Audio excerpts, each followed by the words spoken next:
Teman-teman sekalian, yuk kita diskusi lagi tentang Board of Peace. Jadi gini teman-teman sekalian, pertama-tama aku pengen ngasih tahu satu logika dulu ya.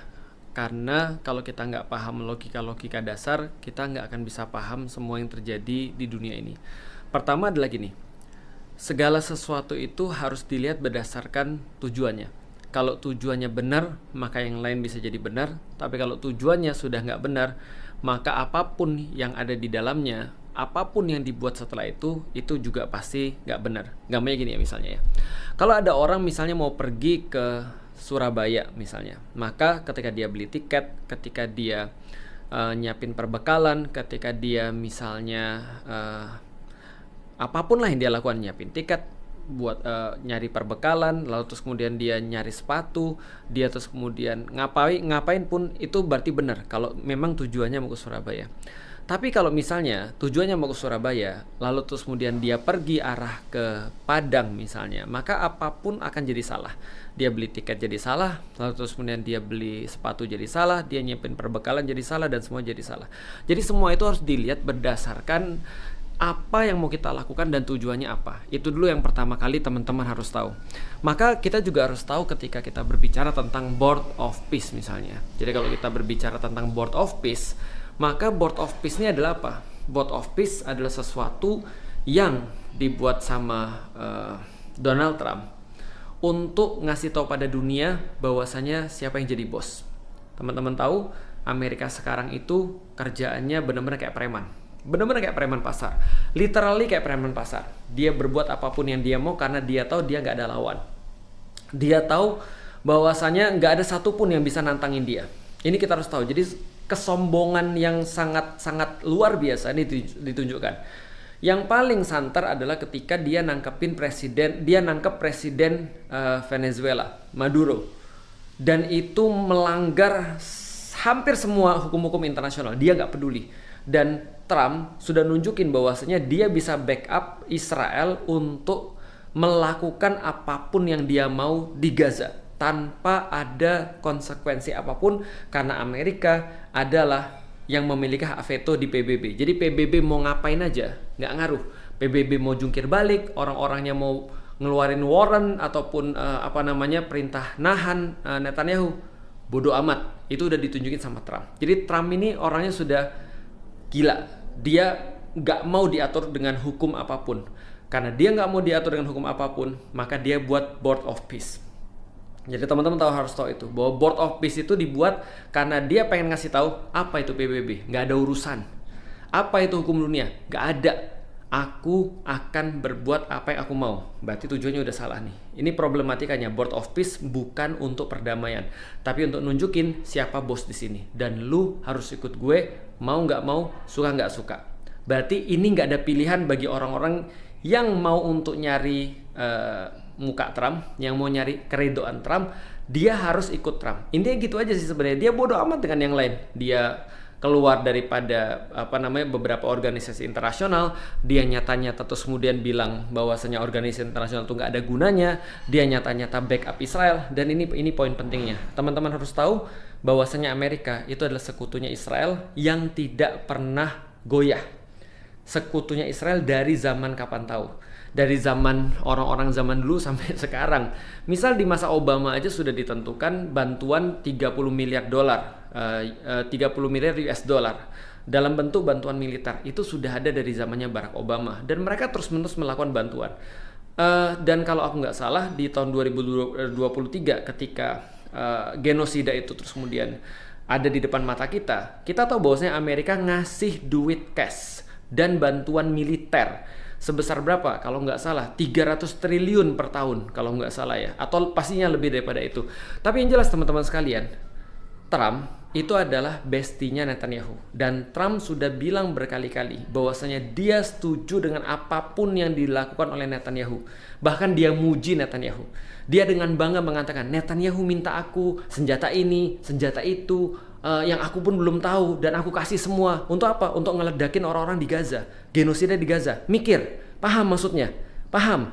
Jadi Trump ini nggak ada sama sekali keinginan dia untuk bantu Gaza. Dia yang nyediain duit, dia yang nyediain senjata. Semua yang diledakkan di kepala-kepala orang Gaza itu, yang bunuhin anak-anak Gaza, itu senjatanya Amerika. Jadi teman-teman harus paham itu, dia tuh pelakunya. Jadi teman-teman harus paham bahwasanya ini pelakunya bikin Board of Peace. Paham? Kalau nggak paham, aku nggak tahu lagi. Netanyahu bunuhin orang dengan perlindungan daripada Donald Trump. Di PBB dia tetap bisa melenggang kangkung. Hukum internasional nothing. Kenapa? Backupnya Amerika. Itu dulu harus teman-teman paham. Dan dia buat seolah-olah dia pahlawannya. Oke, kami buat Board of Peace. Dan Board of Peace ini untuk apa? Untuk nunjukin PBB nggak ada gunanya. Memang iya sih. Untuk nunjukin bahwasanya dia di atas daripada hukum. Untuk nunjukin bahwasanya dia di atas dunia yang lain. Eropa mau marah, urusan. Greenland aku mau ambil dan Eropa mau marah, urusan. Pokoknya yang penting aku mau, aku buat. Dunia harus bertekuk lutut di hadapanku. Ini apa yang ditunjukin sama Trump. Maka dia buat Board of Peace. Oke, balik lagi. Board of Peace teman-teman sekalian. Kita lihat. Untuk masuk dibilang harus bayar 16 atau 17 triliun. Itu sudah pemalakan tuh. Sudahlah kita nggak punya pilihan. Orang-orang lemah kan memang nggak punya pilihan kan ya. 17 triliun dibayar. Setelah itu apa aturannya? Aturannya adalah kalian yang masuk kalau sudah bayar boleh jadi anggota, kalian boleh ngomong, kalian boleh usul, tapi keputusan di tangan aku. Gila kan? Coba bayangin tuh. Coba bayangin tuh. Jadi artinya keputusan tetap di tangan aku, bukan di tangan kalian. Gitu maksudnya.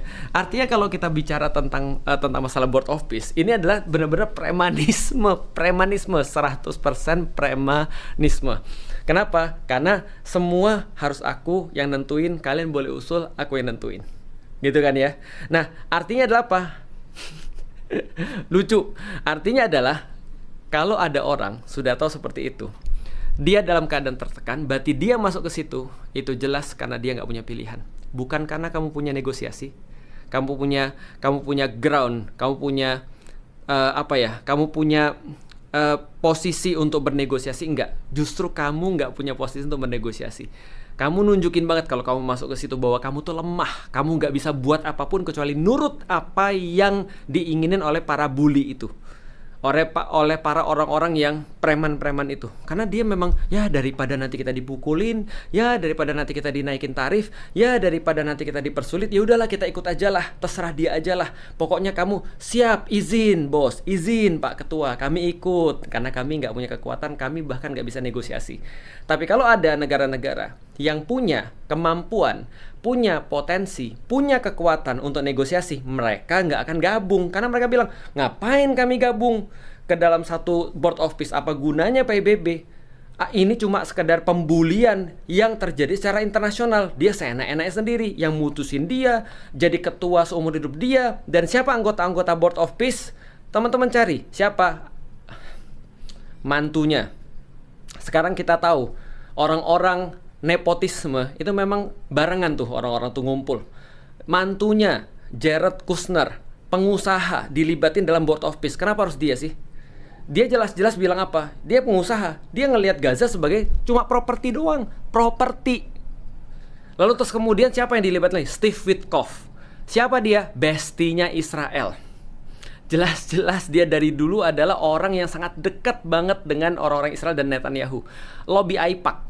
Siapa lagi terus kemudian? Marco Rubio. Sama bestinya Israel.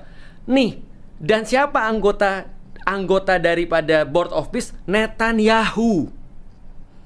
Coba lu bayangin. Coba mikir. Pembunuh itu bahas perdamaian. Orang yang ngasih senjata buat bunuh atau bahkan terlibat dalam pembunuhan itu disuruh untuk bahas perdamaian. Sementara orang-orang yang dibunuh, digenosida, tidak diajak bahas sama sekali tentang tanah mereka yang dijadiin properti, tentang tanah mereka yang akan diperebutkan oleh elit-elit yang di barat. Teman-teman tahu ini namanya apa? Penjajahan. Cuma terjadi secara legal. Cuma terjadi seolah-olah dilakukan oleh orang-orang berdasi. Tapi penjajahan tetap.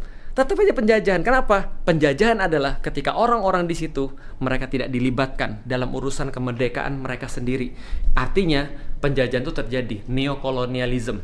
Bedanya Israel melakukan secara hostile takeover, lalu terus kemudian Amerika melakukannya dengan subtle takeover. Dan kemudian orang-orang bisa dengan mudah mengatakan, ya ini kan lebih mendingan daripada pembunuhan kemarin sama Israel. Sama aja. Ada orang dibunuh dengan senjata, ada orang dibunuh di meja perundingan. Ada pembunuh-pembunuh membawa senjata, ada pembunuh-pembunuh berdasi dan berjas. Gak ada bedanya sama sekali. Artinya Board of Peace nggak mencerminkan peace sama sekali. Oke, kalau gitu kita sekarang bahas Indonesia. Berarti ketika Indonesia masuk ke dalam Board of Peace, apakah perhitungannya adalah orang-orang Palestina? Ternyata enggak kan? Karena takut ditambah tarifnya, karena takut neraca dagangnya yang sudah untung itu jadi hilang, karena takut melawan Trump, karena Trump udah nunjukin sebegitu kerennya dia, bisa nyulik presiden manapun yang dia mau, bisa bunuh siapapun yang dia suka, dan tidak ada konsekuensi sama sekali. Bisa buktiin bahwa saya kalau deket sama Trump itu bisa kayak Netanyahu. Jangankan hukum dunia tuh, hukum akhirat dia bikin karena sudah terjanji sama dia. Itu kan yang dipengenin. Ya udah kalau gitu ya nggak apa-apa sih. Cuma ngasih tahu aja sih bahwa kamu bukan berbuat karena Palestina. Kamu bukan berbuat karena mikirin orang-orang yang dijajah. Kamu bukan melakukan itu karena kamu itu pengen dukung saudara-saudaramu yang ada di situ atau berbuat atas nama kemanusiaan. Kamu ngomong bahwasanya kayak kenapa harus milih kata-kata menjamin keamanan Israel? Kenapa harus milih kata-kata menjamin keamanan Israel?